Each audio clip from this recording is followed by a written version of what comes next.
नमस्कार, आप देख रहे हो बाडला एक्सप्रेस। मैं हूं दीपक वाल। मध्य प्रदेश, राजस्थान और छत्तीसगढ़ के चुनाव के बाद जिस प्रकार से बहुजन समाज पार्टी की राष्ट्रीय अध्यक्ष बहन कुमारी मायावती जी ने जिस प्रकार से एक मीटिंग बुलाई, केंद्रीय बैठक का आयोजन लखनऊ में किया गया। ये उत्तर प्रदेश की राजधानी लखनऊ है, जहां पर बहुजन समाज पार्टी की राष्ट्रीय अध्यक्ष बहन कुमारी मायावती जी ने मीटिंग बुलाई। इसमें सभी प्रदेशों के प्रभारी, सभी प्रदेशों के प्रदेश अध्यक्ष के साथ साथ खासकर जिलों के जिला अध्यक्ष भी शामिल रहे।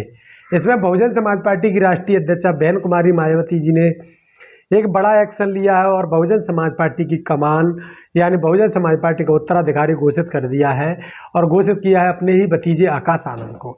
इस पर तमाम बेतुका बयान आ रहे हैं। तमाम लोगों के बेतुका बयानों की बात करें तो बयानों की बाढ़ सी आ गई है। वहीं बात करें कि बहुजन समाज पार्टी की राष्ट्रीय अध्यक्ष बहन कुमारी मायावती जी किस प्रकार से कोऑर्डिनेट करना चाह रही हैं। बहुजन समाज पार्टी की राष्ट्रीय अध्यक्ष बहन मायावती जी ने एक तरफ अपने भतीजे को पूरे भारत का प्रभार दिया है, तो भाई भारत में से कुछ जो राज्य है मुख्य, जो बहुजन समाज पार्टी को उत्तर प्रदेश और उत्तराखंड जो मुख्य माना जाता है, वो बहुजन समाज पार्टी की राष्ट्रीय अध्यक्ष बसपा सुप्रीमो बहन मायावती जी ने ही अपने पास रखे हैं।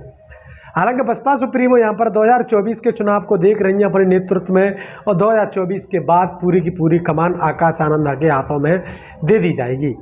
अब राष्ट्रीय अध्यक्ष बनना ना बनना एक अलग बात है, कितना राष्ट्रीय अध्यक्ष बना पाते हैं या नहीं बनाते हैं। तो बहन जी अभी आकाश आनंद को राष्ट्रीय अध्यक्ष बनाती हैं नहीं बनाती है, ये बहुत बड़ी बात है, क्योंकि बहन जी अभी 10 से 15-20 साल तक का तो अभी राजनीति में एक्टिव खुद रह सकती हैं, क्योंकि बहन जी का भी ऐसा कोई वो नहीं है किसी प्रकार का कि उनकी हेल्थ को देखकर या किसी प्रकार से उनके चाल बोल चाल और इसको देख कर के बहन जी अभी इतनी जल्दी डिसीजन नहीं ले पाएंगी। तो राष्ट्रीय अध्यक्ष अभी नहीं बना सकती। हालांकि कुछ लोगों का मानना यह भी आ रहा है कि राष्ट्रीय अध्यक्ष भी बना सकती हैं। अब बात यहाँ पर आती है कि अभी हाल ही में एक अखिलेश यादव ने बयान दिया है और बड़ा बेतुका बयान है, जिसको देखकर तमाम कार्यकर्ताओं में रोज की भावना पैदा हो रही है। वो लोग कहते हैं अखिलेश यादव का जहाँ तक मानना है, उनका मानना कहना यह है कि जिस प्रकार से आकाश अधिकारी बना, बहन जी ने इस प्रकार से उत्तराधिकारी बनाया है, तो उत्तराधिकारी बनाने के बाद क्या कुछ रहने वाला है। तो उत्तराधिकारी बना दिया और अखिलेश यादव कहते हैं कि उत्तराधिकारी तो बना दिया लेकिन वो बीजेपी से दूरी बनाए रखे।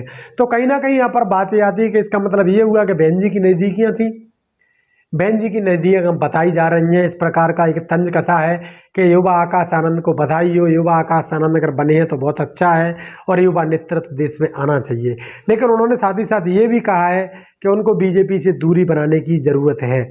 तो इस प्रकार से एक तंज यह भी कसा गया कि कहीं ना कहीं बहन जी क्या बीजेपी से नज़दीकियाँ थी। तो ये कमेंट बॉक्स में आप अपने जवाब दे सकते हैं हमें।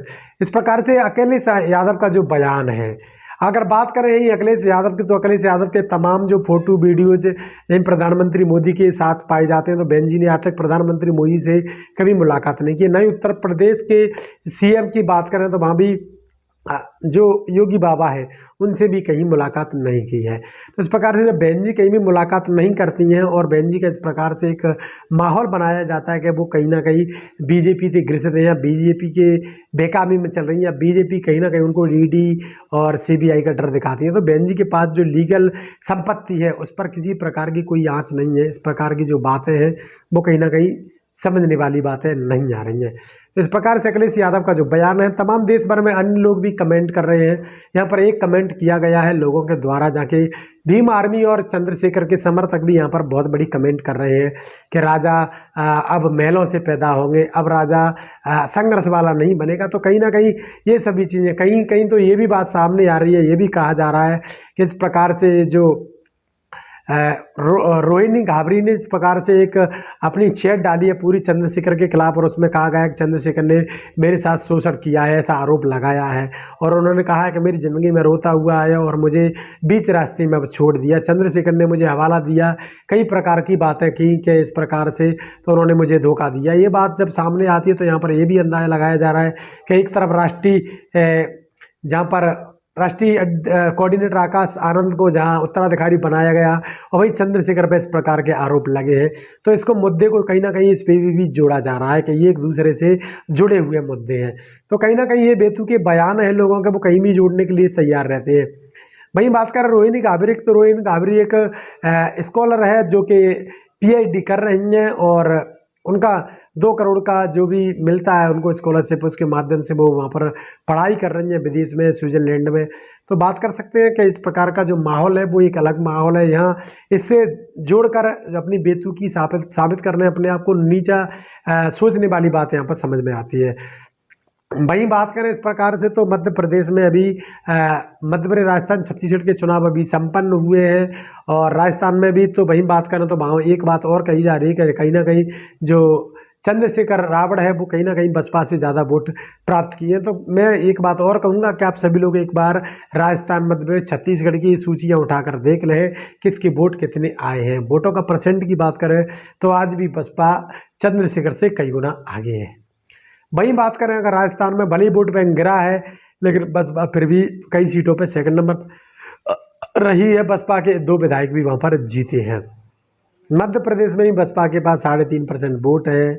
राजस्थान में भी 1.82% वोट है। वहीं बात करें छत्तीसगढ़ में भी तो छत्तीसगढ़ में 2% वोट है और वहीं तेलंगाना में बसपा के पास 2.8% वोट हो गया है। तो इस प्रकार से बसपा कहीं ना कहीं ऐसा नहीं है कि बसपा के पास वोट नहीं है, बसपा के पास वोटर भी है और कहीं ना कहीं टिकटों की जो गलतियां होती हैं कहीं ना कहीं हो जाती है, तो उससे आगे सुधार करने की आवश्यकता है।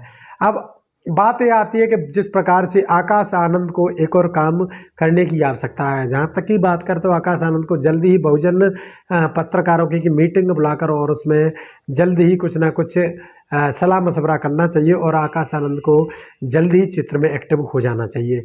इस प्रकार की बातें भी ट्विटर पर और तमाम सोशल मीडिया पर चल रही हैं। वहीं बात करें तो यहाँ पर युवाओं की बैठक लेने की भी आकाश आनंद की बातचीत चल रही है।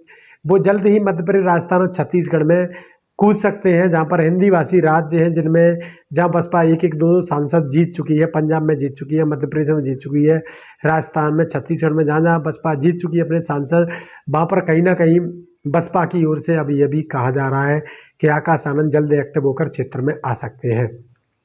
वहीं बात करें तमाम प्रदेश प्रभारियों के, तो एक बात यहाँ पर ये भी आ रही है कि मध्य प्रदेश से रामजी गौतम को हटा दिया गया है। तो ये भी बात कहीं ना कहीं ये साबित होती है कि किसी भी प्रकार से रामजी गौतम सांसद को नहीं हटाया गया। रामजी गौतम सांसद को सिर्फ और सिर्फ राजस्थान का प्रभार है, दिल्ली का प्रभार था वो हटा लिया गया है। यहाँ पर अशोक सिद्धार्थ और साथ ही जो धर्मवीर अशोक हैं उनको दे दिया गया है। धर्मवीर अशोक अब राजस्थान में प्रभारी हैं और अशोक सिद्धार्थ दिल्ली और साथ ही साथ राजस्थान के भी प्रभारी हैं। उनके पास से महाराष्ट्र का प्रभार हटा लिया गया है इस बार और अब महाराष्ट्र में रामजी गौतम देखेंगे और साथ ही साथ अब नया प्रभारी कौन लगाया जाएगा ये देखना भी बाकी है। तो मध्य प्रदेश, राजस्थान और छत्तीसगढ़ में हालांकि बदलाव की बयार चल रही है। यहाँ के प्रदेश अध्यक्ष तीनों के तीनों बदले जा सकते हैं। वहीं बात करें अन्य जो जिला अध्यक्ष खासकर चाहे वो राजस्थान के अंदर भरतपुर हो, धौलपुर हो और उसके अलावा उधर बात करें तो अन्य जो गढ़ पाए जाते हैं बसपा के राजस्थान में, वहाँ पर भी चेंज होने की संभावना बन रही है। वहीं बात करें मध्य प्रदेश में तो मध्य प्रदेश में चेंज होने की जिला अध्यक्षों की बात करें तो भिंड मुरैना के साथ साथ ग्वालियर और रीवा, सतना, छतरपुर और ये जो गढ़ है बसपा के जो माने जाते हैं वहाँ पर भी जिला अध्यक्ष चेंज हो सकते हैं।